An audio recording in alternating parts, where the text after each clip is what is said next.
தைப்பூசத்தை ஒட்டி ஒவ்வொரு ஆண்டும் பத்துமலை கோவில் வளாகத்தில் வியாபார சந்தை திறக்கப்படும். கடந்த பிப்ரவரி 7ஆம் தேதி தொடங்கப்பட்ட இந்த சந்தை இன்றுடன் நிறைவடைகின்றது.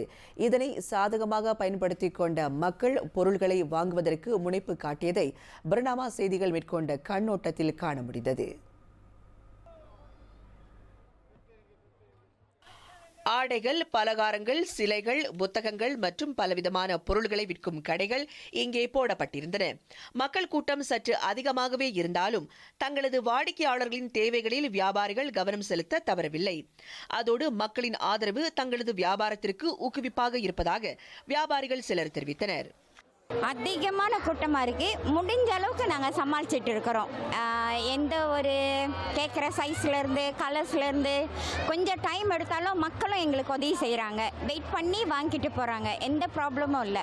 நம்ம இந்த ஸ்டேட்யூ கடை போட்டிருக்கோம். ஃப்ரேம்ஸு இன்னைக்கு கொஞ்சம் வரவே இப்போ ஓகேவாக இருக்குது. சரியான மழை வேறு இங்கே சிச்சுவேஷனுக்கு இப்போ தான் மக்களோட ஆதரவு கிடைக்கிது. ஓகே, மக்கள் ஆதரவு கொடுக்கறதுக்குலாம் ரொம்ப யோசிக்க மாட்டாங்க, தயங்க மாட்டுறாங்க. அவங்க பார்க்குறாங்க, கேட்குறாங்க, நம்ம சொல்கிற ப்ரைஸ்க்கு ஓகே பண்ணிட்டு வாங்கிட்டு போகிறாங்க. இதனிடையே இந்தியர்களுக்கான பொருள்கள் ஒரே இடத்தில் கிடைக்கும் பட்சத்தில் பொருள்களை மலிவான விலையில் வாங்க முடியும் என்றும் சிலர் கூறினர். நம்ம தைப்பூசம் அன்னைக்கு கம்பேர் பண்ணி பார்த்தா இன்னைக்கு அதோடு கம்மியாக தான் இருக்குது. எனக்கு இன்னமும் மலிவாக கிடைக்கிற மாதிரி இருக்குது. ஆஸ் யூஸ்வலாக பார்த்தீங்கன்னா இப்போ 50 வெள்ளிக்கு ஜாமாங்கிறோன்னா இன்றைக்கி ஒரு 20 வெள்ளி 30 வெள்ளிக்கு கிடைக்கிது. நெரிசல் தான், ஆனால் ரொம்ப சூடாக இருக்குது, வெயில் அதிகமாக, அதனால கொஞ்சம் இதாக தான் இருக்குது. சில பொருள்களின் விலை கடந்த ஆண்டுகளை காட்டிலும் சற்று அதிகமாக உள்ளது என்ற கருத்து முன்வைக்கப்பட்டது.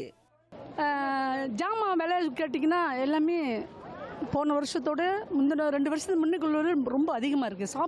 சாப்பாடு விலை சரியான விலையாக இருக்குது. வார இறுதி நாள் என்பதால் பத்துமலையில் சில பக்தர்கள் தங்களது நேர்த்தி கடன்களை செலுத்திக் கொண்டிருந்ததையும் காண முடிந்தது.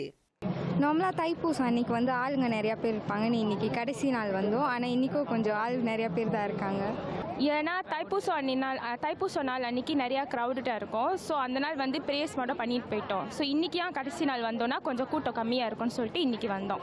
தைப்பூசம் அன்றைக்கி ரொம்ப கூட்டமாக இருந்துச்சு. ஸோ இன்றைக்கி நல்லா முருகனை நல்லா நின்று நிதானமாக தரிசிச்சுட்டு போகலான்னு வந்திருக்கோம். குடும்பத்தோடு வந்திருக்கோம். நேர்த்திக்கடையெல்லாம் முடிச்சுட்டு இப்போ எப்படியே ஷாப்பிங் பண்ண வந்திருக்கோம். ஸோ இன்றைக்கும் கூட்டம் ஜாஸ்தியாக தான் இருக்குது. இந்த வியாபார சந்தையில் சுமார் 300 கடைகள் போடப்பட்டிருந்தன.